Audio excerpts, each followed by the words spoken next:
Hello বন্ধুরা, এই চ্যানেলে তোমাদের আবারও একবার স্বাগত জানাই। কারণ তোমাদের জন্য ত্রিপুরার মধ্যে অ্যাসেম্বলিতে নিয়োগ কিন্তু এখানে এসে পড়েছে।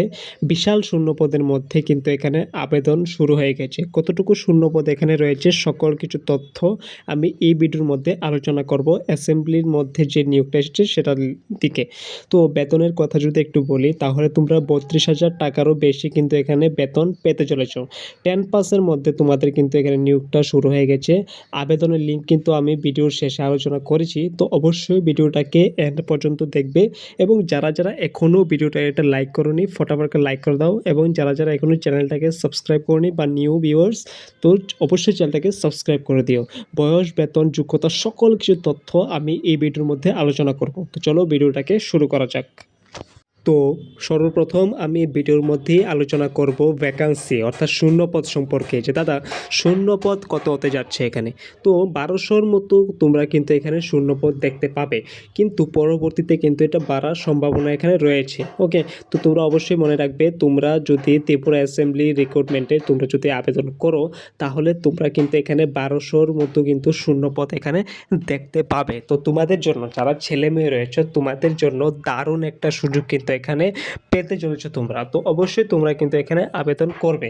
এবং যোগ্যতা কতটুকু, বেতন কতটুকু, আমি সকল কিছু তথ্য এই ভিডিওর মধ্যে আলোচনা করব। ওকে, এখন আমি আলোচনা করব এডুকেশন কোয়ালিফিকেশন সম্পর্কে, যে তাদের যোগ্যতা কি কি লাগবে যদি আমি এখানে আবেদন করি। ত্রিপুরার লেজিসলেটিভ অ্যাসেম্বলি যে রিক্রুটমেন্ট বা নিয়োগ তাদের এসেছে, এটার মধ্যে যদি আমি আবেদন করি বা অ্যাপ্লাই করি, তাহলে আমাদের যোগ্যতা কতটুকু লাগবে।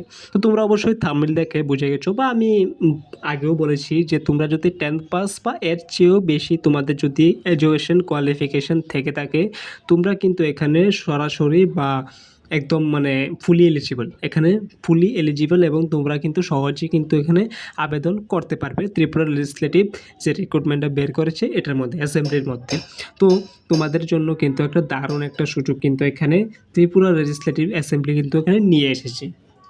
এখন তোমরা যদি এটার মধ্যে রেজিস্ট্রেশন করো, তোমরা যারা ছেলে মেয়ে রয়েছো এবং যারা 10th পাস করেছো, বিশেষত মিনিমাম 10th পাস এখানে কোয়ালিফিকেশন লাগে তোমরা জানো।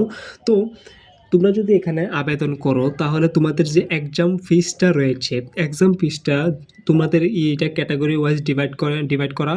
তো ফার্স্টলি ইউআর, অর্থাৎ ইউআর বা OBC. UR means unreserved category, যারা কোন জেনারেল প্রার্থী যারা রয়েছে, বা ওবিসি আদার ব্যাকওয়ার্ড ক্লাস যারা প্রার্থী রয়েছে, তারা যদি এখানে আবেদন করে, তাহলে তোমাদের কিন্তু এখানে 500 টাকা কিন্তু এখানে এই এক্সাম ফিসের তরফ থেকে নেওয়া হবে। এবং যারা এসসি এসটি থেকে বিলং করো, অর্থাৎ শিডিউল কাস্ট এবং শিডিউল ট্রাইব থেকে বিলং করো, তোমাদের কিন্তু এখানে শুধু 250 টাকা কিন্তু এখানে লাগছে। তো তোমরা যারা ছেলে মেয়ে রয়েছো, যারা 10th পাস করেছো, সবাই কিন্তু এখানে আবেদন করবে।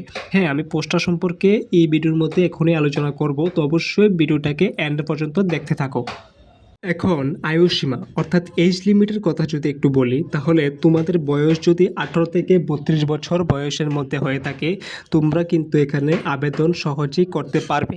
এবং যারা এসসি এসটি ক্যাটাগরি থেকে বিলং করো, তোমরা কিন্তু 5 বছরের ছুট কিন্তু এখানে পেতে চলেছ। হ্যাঁ, আমাদের ব্যাকগ্রাউন্ড একটু নয়েজ একটু আজকে বেশি, তো তোমরা অবশ্যই এটাকে ইগনোর করবে এবং আমার কথারই মনোযোগ সহকারে কিন্তু এখানে শুনবে। ওকে, তো তোমরা এখানে আয়ুসীমার কথা বুঝে গেছো যে তোমাদের এজ লিমিট কতটুকু এখানে লাগছে। এখন বেতন অর্থাৎ স্যালারি কথা সম্পর্কে যদি আমি একটু আলোচনা করি, তাহলে তোমাদের এখানে বেসিক পে হতে যাচ্ছে 18,000 টাকা। ওকে, এখানে তোমাদের বেসিক পে 18,000 টাকা, যেটার মধ্যে DA, HRA, TA etcetera etcetera যতগুলি অ্যালাউন্সেস রয়েছে সবগুলি মিলিয়ে তোমাদের ইনহ্যান্ড স্যালারি কিন্তু এখানে 32,000 টাকারও বেশি কিন্তু এখানে হতে যাচ্ছে। তো তোমাদের জন্য দারুণ একটা সুযোগ কিন্তু এখানে রয়েছে, একটা ইনকামে একটা হ্যান্ডসাম একটা স্যালারিও কিন্তু তোমরা এখানে পেতে চলেছো। তো তোমাদের যে পোস্টটা থাকবে সেটার নাম হচ্ছে মাল্টিটাস্কিং স্টাফ, ঠিক আছে। মাল্টিটাস্কিং স্টাফ মিন্স এমটিএস, তোমরা জানো। তো তোমাদের লেজিসলেটিভ ত্রিপুরার মধ্যে, বিশেষত ত্রিপুরার মধ্যে যে লেজিসলেটিভ অ্যাসেম্বলি রয়েছে, সেটার মধ্যে কুল 1200 পদ আমি যেটা আলোচনা করেছিলাম প্রথমে, ভিডিওর প্রথমে, শূন্য পদের মাধ্যমে মাল্টিটাস্কিং স্টাফ কিন্তু তোমাদের এখানে নিয়োগ করা হবে জাস্ট একটা এক্সামের মাধ্যমে। তো এক্সাম প্রসেস সম্পর্কে তোমরা নোটিফিকেশানে দেখে নেবে যে কী সাবজেক্ট রয়েছে, কী এই এক্সাম প্যাটার্ন কী থাকবে, কোন প্রশ্ন কোন এই বিষয় থেকে কী প্রশ্ন থাকবে, কী প্রশ্ন থাকতে পারে, প্রিভিয়াস ইয়ার কোয়েশ্চেন পেপার সব কিছু কিন্তু নোটিফিকেশনের মধ্যে দেওয়া আছে। তো তোমরা tripura.gov.assembly.in বা ত্রিপুরা অ্যাসেম্বলি রিক্রুটমেন্টও তোমরা কিন্তু এখানে ডাইরেক্ট গিয়ে অ্যাপ্লাই করতে পারবে ত্রিপুরা লেজিসলেটিভ অ্যাসেম্বলি যে এই ওয়েবসাইটটা রয়েছে সেটার মধ্যে। তো তোমরা অবশ্যই বুঝে গেছো, পুরোপুরি ডিটেলস আমি বলে দিয়েছি ভিডিওর মধ্যে। তো তোমাদের মনে যদি কিছু ডাউটস থেকে থাকে তো অবশ্যই আমাকে কমেন্টে জানাবে, আমি রিপ্লাই দেওয়ার চেষ্টা করব।